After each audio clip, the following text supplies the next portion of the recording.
မင်္ဂလာပါကျွန်တော်ဗီဒီယိုလေးတစ်ခုပြရရှိရပါတော့အဲ့ဒါပါလဲဆိုတော့ဒီဗီဒီယိုပါ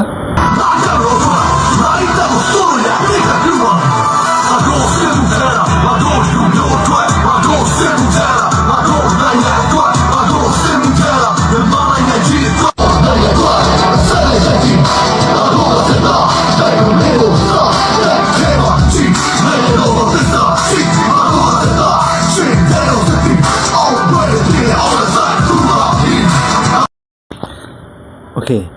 မင်းစစ်တပ်ကိုချစ်တယ်ဆိုရင်မင်းကမင်းသွားပြီးစစ်မှုထမ်းเนาะသူတို့မှမိသားစုရှိတယ်မိသားစုရဲ့အရာတာကိုတည်တယ်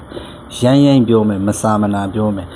မင်းလို့เนาะမိမရှိဖားမရှိကောင်းမဟုတ်တော့မိသားစုရဲ့အရာတာကိုမင်းကတိမှာမဟုတ်ဘူးတိမှာမဟုတ်တဲ့အတွက်သူများတာသမီကိုစစ်မှုထမ်းဖို့မင်းစင်မော်တက်ပြီးမဆိုးနဲ့เนาะ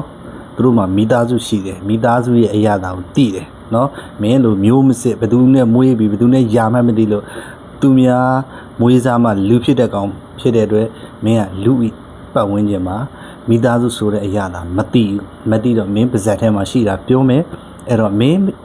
စစ်တပ်ကိုချစ်တယ်ဆိုရင်မင်းကိုယ်တိုင်စစ်သားလုပ်လိုက်စစ်ထဲဝင်လိုက်ပေါ်တာဆွဲခံမနေနဲ့เนาะတိတ်ပြီးတော့ဖင်မရနဲ့เนาะမင်းလို့ဘယ်သူနဲ့ရလို့မွေးမှန်းမသိတဲ့မိသားစုအရာသာမသိတဲ့ကောင်တွေမဟုတ်ဘူးအားလုံးကမိသားစုရှိတယ်မိသားစုရဲ့နှွေးထွေးမှုရှိတဲ့အတွက်သူများမိသားစုမျက်ရည်ကြအောင်မလုံးနဲ့เนาะစောက်ယူတွေပဲစစ်သေးဝင်တယ်သဘောပေါက်